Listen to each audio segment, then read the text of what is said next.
Hello, everyone, and welcome to EVTN News. There are a lot of news stories today.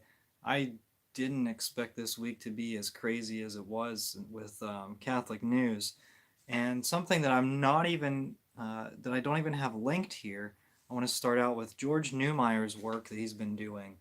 Um, if you have a Twitter, follow George on Twitter. If you don't, well, I don't know, but he's been doing a lot of good research into this Bishop Nestout scandal, and he actually went up to the rectory door of where Bishop Nestout lives, knocked on the door, and guess who answered? It was the bishop who answered. I thought he would have one of his servants answer, but maybe he can't afford that. Um, but anyway, he was in shorts and he was like, ask the communications director. That was his response. So there you go. All right. So let's get into these stories because there's quite a few of them, and I'm sure Father Frank Pavone. You've heard about that, and so I'll talk about that at the end. But everyone's going to have a reaction on it, so I'm not going to spend a lot of time talking about that. Everyone already has Father Pavone tomorrow, if you're interested. I'm sure that'll get a lot of views, and there seems to be a lot of uh, information. Seems like he was kind of set up. Um, but anyway, let's start out. Uh, Dancing Nuns. 40 sisters of St. Francis from Our Ladies of the Angels Convent in Aston, Pennsylvania, a suburb of Philadelphia, took a risk recently by opening their living quarters to 40 Newman University undergraduate students in need of housing. I wonder if the sisters were in need of money. This unusual living situation that has resulted in a soon-to-be-released TikTok video featuring the sisters and students dancing together has a historical precedent. Maybe the unusual living situation has a historical precedent, but not the TikTok video. Certainly, right? Dancing nuns. I mean, like I don't know. I didn't see dancing nuns. I mean, it's really just become a recent phenomenon because, yeah, because most religious orders that do dancing aren't. I don't know. Anyway, it's weird. It's not. It's just not what serious religious orders do. The Sisters of St. Francis not only founded Newman University in the 1960s, but they have also been longtime supporters of the school and its students. So, what do you think? You think nuns having what letting college students live in their convent? I guess. You think that nuns allowing college students to live in their convent would be a good thing? I think that's kind of weird. To me, it shows that the religious order is dying very quickly. All right.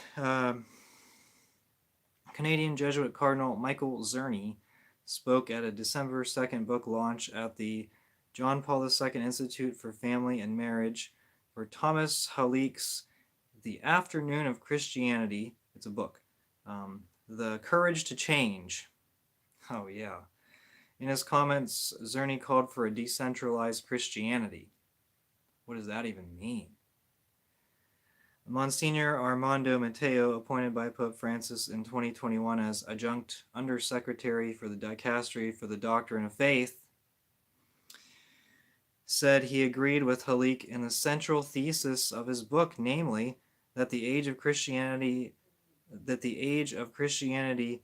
in the West is over and that we need a new Christianity. This is This is a secretary in the Dicastery for the Doctrine of Faith, soon to be run by a German bishop. Yes, that's what Diane Montagna said. At least those are the rumors. I'll report on it. I will report on it if or when that happens.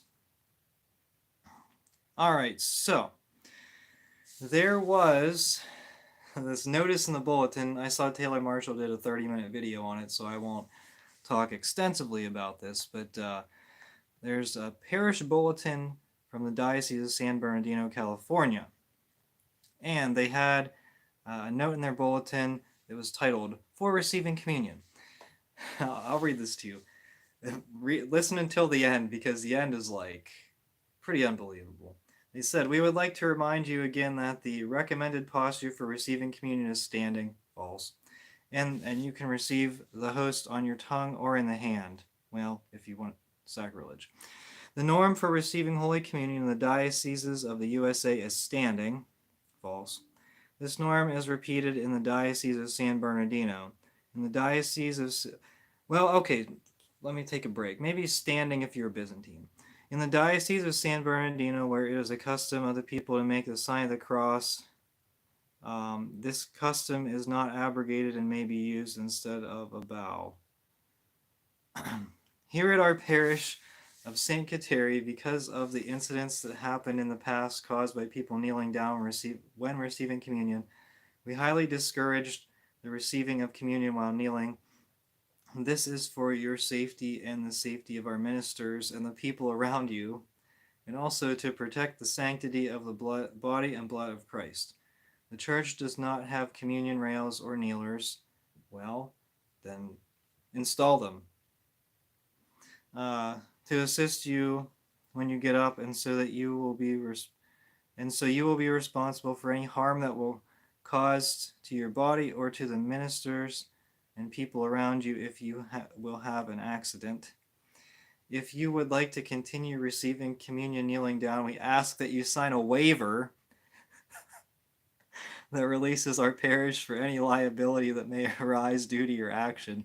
You will also be legally responsible for any harm that your action may cause to the ministers or to the people around you when taking communion kneeling down.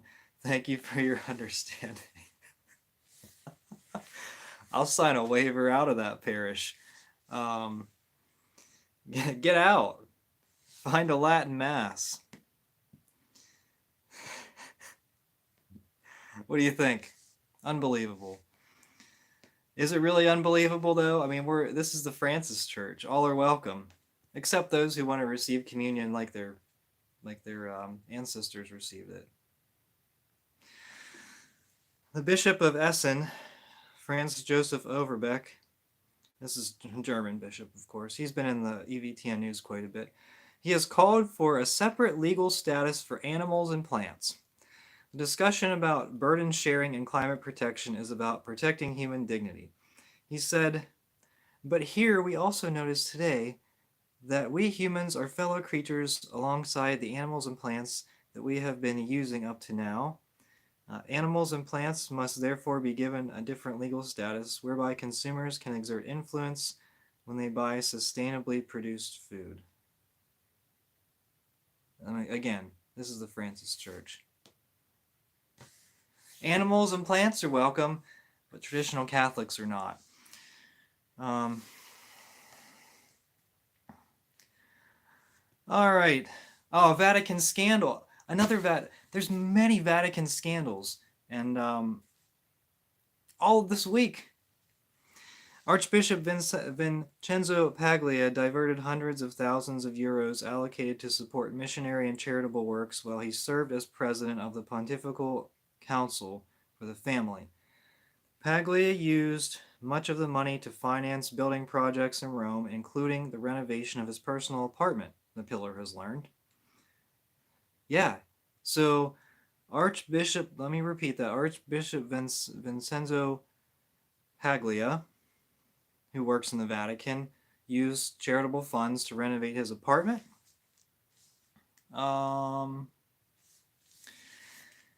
Here's how much. According to the multiple independent sources with knowledge of the events, Archbishop Paglia confirmed in a 2015 memo to Holy See financial officials that hundreds of thousands of euros had been paid to an Italian construction contractor instead of going to missionary and charitable projects to support poor families and orphans. So your charitable donations are hard at work renovating this. He's not even a cardinal, but this probably will get him promoted. Another Vatican scandal, this particularly involving Pope Francis. The Jesuit Superior General, Father Arturo Sosa, has confirmed that Jesuit artist Father Marco Rupnik incurred an automatic excommunication in 2019 for absolving a woman that he had, well, an affair with, a fact his religious order was aware of but did not disclose until now. Pope Francis apparently removed his excommunication. So, what do you think about that? All right, Latin Mass. Do you attend a diocesan Latin Mass or an FSSP Latin Mass or, well, obviously Latin Mass or Institute Mass? Dr. Peter Kwasniewski, have you ever heard of him? Probably, if you're watching this channel. He posted recently, December, was it the 15th? Yeah. He said, something is definitely up. Yesterday I received word that 3 diocesan Latin Masses and all the other sacraments besides the Eucharist were being shut down in La Crosse, Wisconsin, with Mass alone to be confined to the Shrine of Our Lady of Guadalupe starting in the new year. This was after local clergy had some confidence this kind of thing wouldn't happen. Oh, and the Shrine of Our Lady of Guadalupe, who runs that? Oh, it's Cardinal Burke. I wonder if he'll have something to say about it. Because he's been very shockingly silent ever since he recovered from the virus. We thought that he was miraculously delivered so that he could stand up for the Catholic faith, and as of right now, he's done absolutely nothing. Now would be a great time to speak up. Oh, but Pope Francis still hasn't answered your dubia, so you gotta keep waiting for that, right? Oh, I'll wait. Yeah, okay. Similarly, in Missouri, just recently, a priest told me, this is Dr. Kwasniewski, a priest told me a bishop who had assured the Latin Mass faithful that nothing would change has suddenly shifted gears and announced that their Mass location would move to a non-parish location and all other sacraments would be stopped. I heard from another source a rumor that the U.S. bishops have been told there is a second TC, Traditionis Custodes, implementation document coming soon in the spring. But it looks like they have already been told to get busy. Maybe they were told something by the papal nuncio at the November USCCB meeting. Okay, who called it? That secret meeting that they had at the USCC. They had all of Monday was a secret meeting, closed to the public. What did he say? A bunch of new bishops from the United States met with Pope Francis. What did he tell them? The spring has been rumored for months that there will be another crackdown in the spring, around Easter, maybe. Get ready. Have you contacted the SSPX?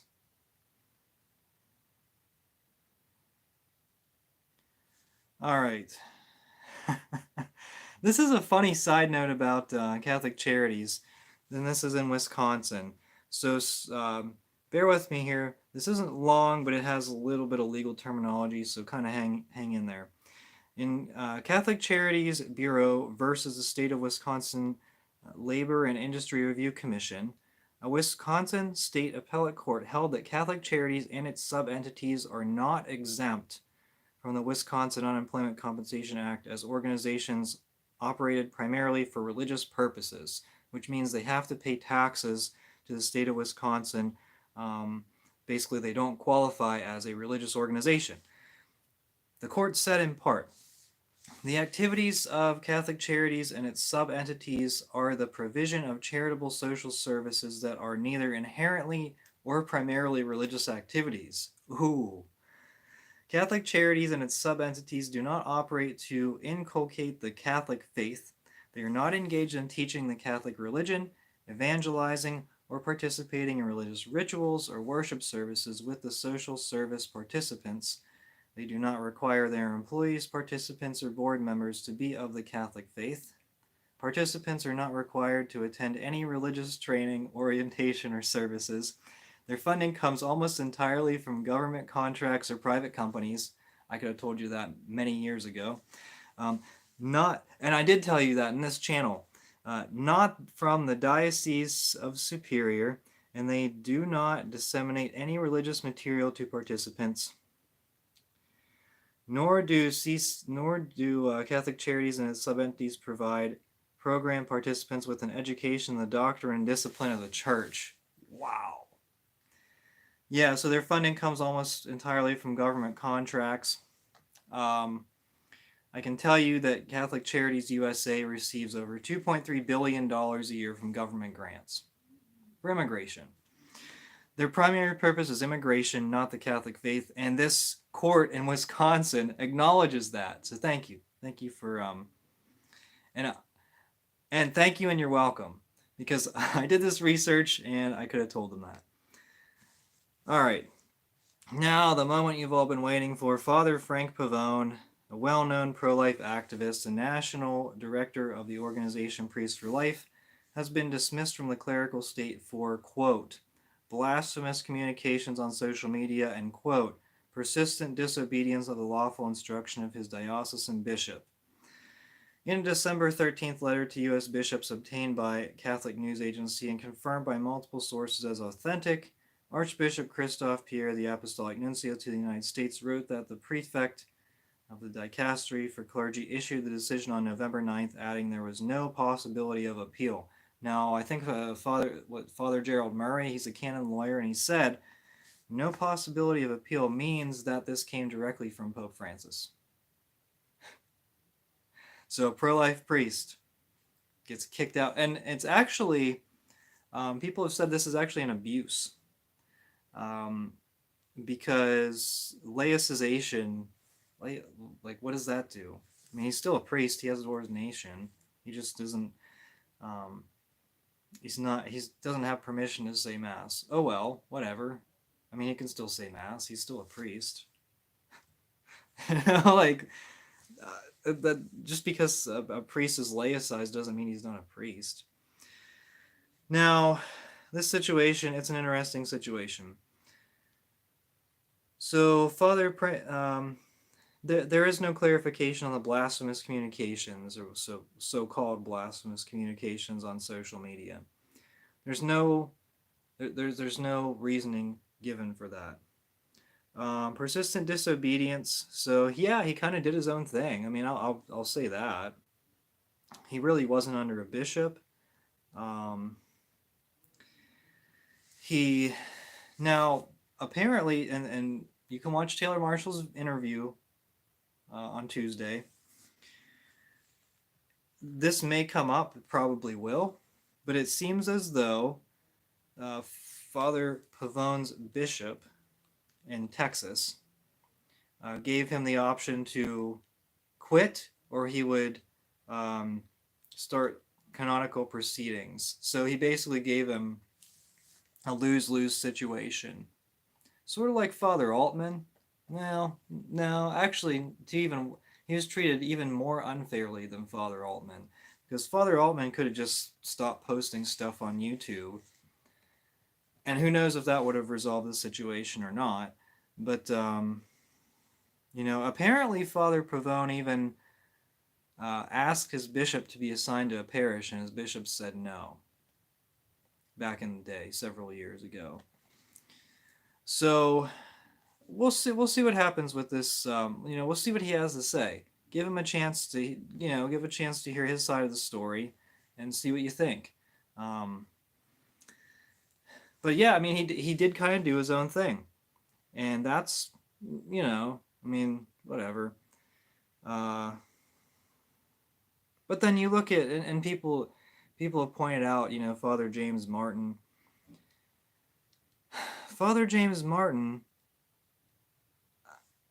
I don't know, people say, oh, well, he hasn't exactly stated heresy. Well, he was in favor of women deacons, so would that qualify him as a heretic? That's women's ordination, which is not Catholic. Of course, he promotes LMNOP marriage.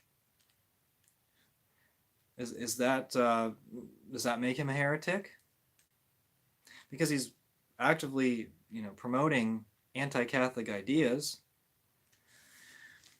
You look at the German bishops, their synodal way promoted women's ordination, promoted LMNOP marriage.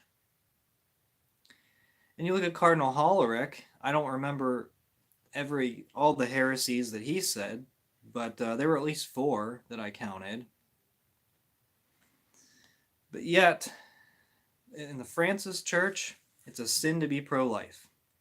I think we're very much seeing that. Oh, but Pope Francis said, oh. Okay, Pope Francis also, he told the United States bishops not to deny communion to anyone. He even gave communion to a Jewish woman one time. Congratulations. So, that's what you get in the Francis Church. Alright, I'm seeing new features here on YouTube. Why do the... Oh, this is the nuns. Thank you for the comments. Thanks for tuning in for the live stream. Why do they want to use TikTok? It's a Chinese government... Oh, boy. Don't post that. Don't make me say it. Now I'm banned. Thanks. Animals and plants do not have immortal souls. What happened to God giving us dominion over all the earth, including plants and animals? Well, we have to respect them because it is living organisms, right? I heard the bouncer from Buenos Aires is 86 this week. Oh my, how time flies. Seems like only yesterday he was mocking the mass as an altar boy. Oh yeah, have you guys heard about that? How he said he would joke around when he was an altar boy in the Latin mass. Kind of says a lot. Pope Francis also has like this sort of resignation in place where if he is found like incapacitated, that there will be a new conclave. I don't know. I mean, it's whatever, but we really could use a pope. Let's think about this. We could use a pope with a different mindset, whether that's the current one who changes his mind, has a St. Paul conversion, or whether it's a different pope. We could use a pope with a new mindset. We could use a pope with a Catholic mindset. We really could. Who do you think's next? Who do you think's next to be knocked off? Excommunicated or laicized, I guess. Not excommunicated, because Francis Church, do they excommunicate people? I don't think so. Too rigid. They'll just laicize them. Who do you think's the next one to go? I think Bishop Strickland's going to be kicked out before long. Actually, I kind of hope a few guys are knocked off in the Novus Ordo Church. The ones that presumably have supernatural faith. I don't really wish it upon Bishop Strickland, but I hope he kind of gets kicked out and then he goes, and then he just kind of, decides to lead us against the Francis Church. Will he? Does he have the guts to do it? I don't know.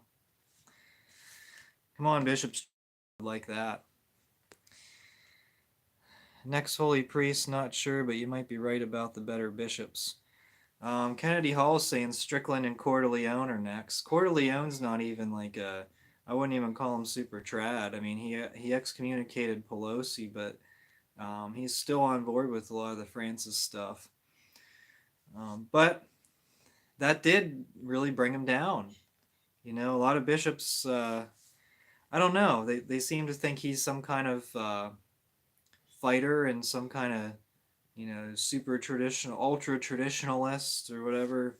Yeah, he likes the Latin Mass. I mean, so do most people of, so do most Catholics. At least the one, so do most Catholics who believe in the doctrines of the faith. Can't say so much for the people who don't. Who else? Bishop Connolly in Lincoln, Nebraska. He's pretty quiet. He doesn't say a lot. Bishop Daly in Washington, Spokane, Washington, has been pretty outspoken. He's kind of taken some, shots at Supich. What do you call it? Sneak dissing? I heard that term several years ago, and I was like, that's great. Um, really, though, at some of the USCCB meetings, he took some shots at Supich. Indirectly, without naming names, but everyone knew exactly what he was talking about. There's a few. There are a few. And there are probably a few more who have never said anything publicly, but their opinions, they keep them to themselves. Let the Latin Mass just continue to grow in their diocese. And, oh, Lincoln doesn't have altar girls. That was under JP too. Um, Mother Angelica didn't like altar girls. Lincoln doesn't have altar girls, unlike Omaha seems to have altar girls at all the masses. Yeah, yeah, there's some stuff. Um, yeah, Omaha seems to be a pretty conservative place, but the bishop, I don't know. Church Militant broke that story about him at the at the NAC, the NAC, Pontifical North American College, and it wasn't very good. I don't know if it's true or not. Church Militant's very spotty. Um, but anyway, uh,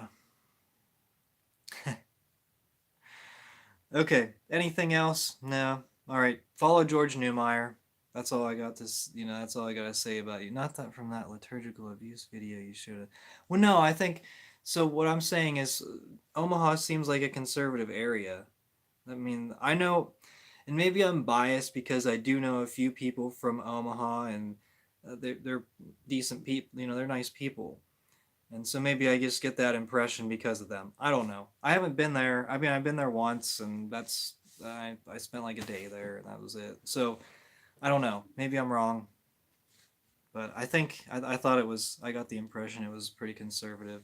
They're actually a very liberal city. The diocese might be a little less liberal, but the city itself. All right, I stand corrected. Um, Maybe it's just because the FSSP is out there and they have several Latin masses. Maybe I just got that impression, but um, I can be wrong. That's fine. I don't know everything about every city in the United States. Um, I apologize for that. Not really. No one does. No one knows everything about it. Every city. I just know that there's a lot of people that like the Latin Mass in a lot of different places in the United States. Liberal or conservative cities, who cares? They just want the Latin Mass. And yeah. Oh man, is that your standard for the Novus Ordo or for conservative? Is whether a diocese has altar girls or not? Because I think there's only like two or three dioceses in the entire United States don't have altar girls. Um, I thought Arlington, Virginia was one. I don't know anymore because Burbage, whatever. I probably I would imagine that he would have allowed altar girls based on what he did to the Latin Mass. Um, and then I don't know if Father Heilman in Madison, Wisconsin, he doesn't have altar girls, but I don't know if that's just his parish or if it's his entire diocese. Bishop Hying is bishop of that diocese, and he's pretty, I would consider a moderate, which moderate isn't really, it doesn't mean that they're completely faithless. I would say that there's probably maybe like 5 to 10 conservative bishops, maybe like 10, 10 to 20 moderates, and then everyone else is pretty much far left. I don't know. Maybe I haven't taken a inventory of bishops recently, and I don't have a pulse on all the new bishops. I mean, they're Francis bishops, so I would imagine that they tend to be more towards the left. Um, but who knows? Who knows? And I think a lot of them are going to go whatever way the wind blows. Whenever Pope Benedict unleashed Summorum Pontificum, a lot of bishops I think lined up to say, "Oh, this is great," Pope Benedict, and then Pope Francis comes along. "Oh, we need to worship trees," and uh, who am I to judge, and all this stuff. Arlington has had altar girls since birth. Oh, okay. See, I'm not that far off in a lot of places. I'm also not the expert on everything, and I'm not your spiritual director, but you guys know that. My bishop requires a tabernacle to be up front. No such requirement in Omaha. Well, I mean, that's pretty much the standard for most dioceses. I mean, think about it. You can go anywhere in the United States. If you go to a Novus Ordo in the United States, what will you see? Will it be a Reverend Novus Ordo? Will you even see the tabernacle? Do you know? You can't be sure. You cannot guarantee that's going to happen. You gotta go to the Latin Mass. Actually, they had them going back to at least 1996. Oh, okay. Well, I don't know. Let's see. I don't know then. I thought that I thought that maybe they didn't have altar girls, but then maybe Madison, Wisconsin doesn't have them, or maybe that's Father Heilman's parish. So really, like one or two dioceses in the entire United States banned altar girls, and I would imagine that coming up there's going to be a lot of pressure, especially with the female acolytes. Um, the new church never had an interest in minor orders until they let women be eligible for the minor orders, which is an abomination. But yeah, the new church never had any interest in any of that stuff until, oh, look, we can get what we want by changing the minor orders. That's just how it works. All right, well, this has been EVTN News. Lots of news this week, just kind of shocking one after another, because I'm trying to just pinpoint some big stories. But as you can see, a busy news week. These next few weeks, I don't know. I really don't expect there to be a lot of news in the next few weeks. But I was proven wrong last week. I can be proven wrong again. We'll see. Thank you so much for watching. This has been EVTN News. Hold on one second. One comment. For a while, they were optional, but virtually all parishes had them. Those that had any TLM would only have girls at one Mass, but since the purge of the TLM... Oh, okay, there we go. So, Arlington. All right, this has been EVTN News. Thank you so much for watching. We are the laity, and we will not be silent.